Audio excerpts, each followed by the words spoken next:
मुझे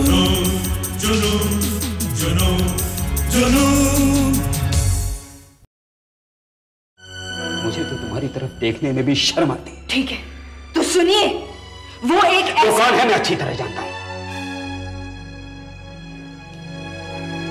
मैं उससे शादी करना चाहती हूँ डैडी। और इसीलिए इस पवित्र बंधन में बंधने से पहले ही तुम्हारी, मेरी और हमारे सारे खानदान की इज्जत पर रात की तारीकी में डाका डालने आता है वो। आप नहीं समझेंगे डैडी। हाँ, मैं तो बेवकूफ हूं डैडी। वो बस, मैंने तुम्हें यहां बहस करने के लिए नहीं बुलाया है। बहुत हो गया।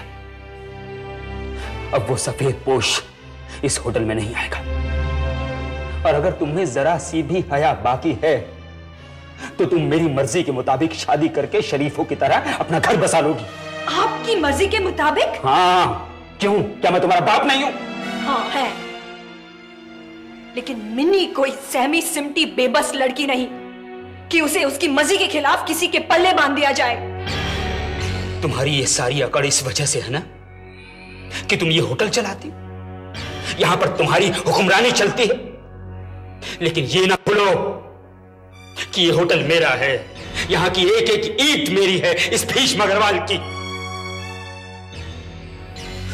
पर अगर तुम मेरी बात मानकर सीधी राह पर नहीं आई तो मैं तुम्हें इस सारी जायदाद, इस सारे ऐशो आराम, इस सारी हुकूमत से महरूम कर दूंगा। आप मुझे उठाकर सड़क पर फेंक देंगे? हाँ, सड़क पर फेंक दूंगा। फिर जो जी में आए करो। बेहया और बेशर्मों की जगह सड़क पर ही होती है। या आप अपनी बेटी से कह रहे हैं डैडी? नहीं, एक पागल, बेवकूफ और सरफरी लड़की से। और मेरी इस बात को कोरी धमकी मत समझना। मुझे आज शाम तक जवाब चाहिए, नहीं तो मैं कल ही अधिकारी साहब को बुलाकर इस होटल, इस सारी जायदाद को बेच दूंगा। मेरा ये घर, जहां तुम्हारी मां सुबह शाम पूजा करती थी, जिसे मैं एक मंदिर की तरह मानता था, मुझे नहीं पता था कि तुम उसे इस तरह नापाक करोगी। You can't be that cruel, Daddy. You can't be that cruel. Mama. Mama. तुम्हारी आंसू अब तुम्हारे इस अपाहिज बाप का दिल नहीं पसीज सकते। मेरे जहन में एक लड़का है, खूबसूरत, पढ़ा लिखा, शरीफ और ईमानदार। उससे शादी कर ले और इन सुरागों के पीछे भागना छोड़। बेटे, मैं तुम्हारा बाप हूं और एक बाप अपनी बेटी की बर्बादी नहीं देख सकता। जा और जाकर मेरी तजवीज पर सोच। जा, अब जा, मैं बहुत थक गया हूं। जा।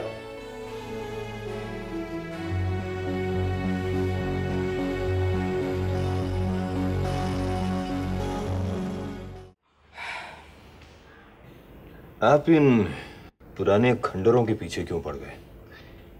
आज भी बंबई के आसपास इतनी जमीन खाली पड़ी है, आप ये क्यों नहीं लेते?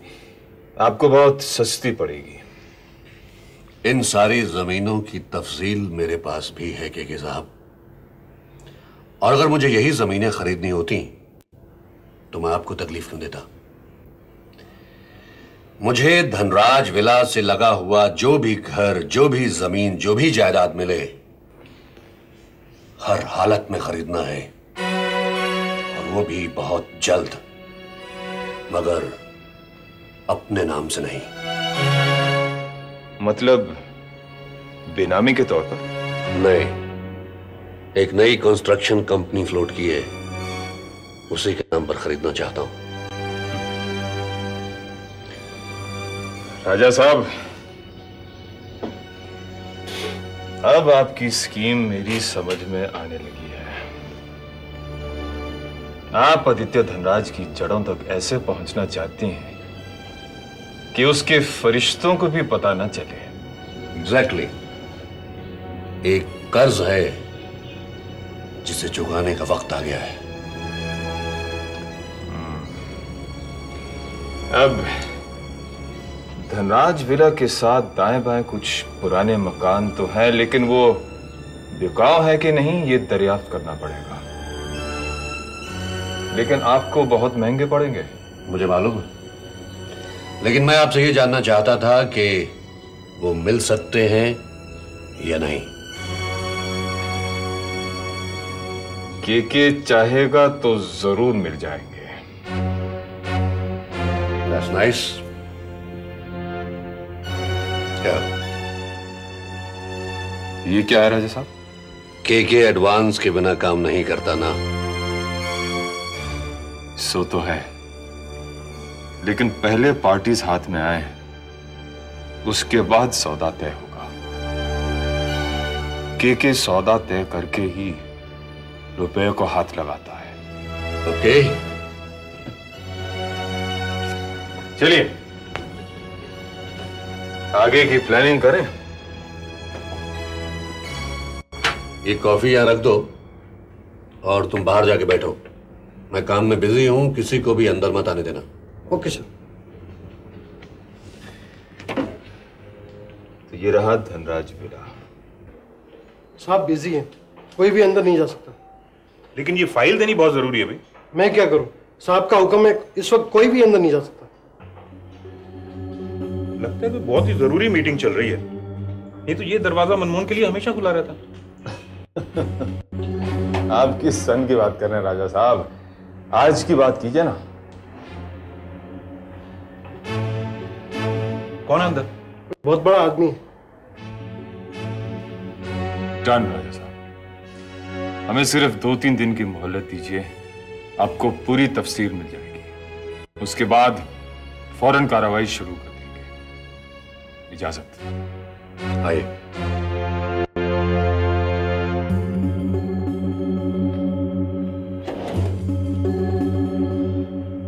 अच्छा राजा साहब, ऑल द बेस्ट।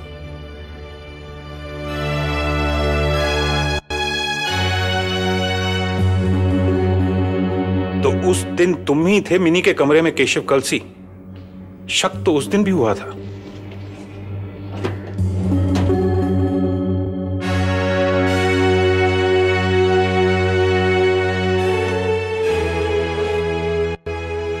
अब देखना तुम आदित्य धनराज, ये सुमेर राजवंश किस तरीके से तुम्हारे लिए सांस लेना भी मुश्किल कर देगा। जुनून जुनून जुनून जुनून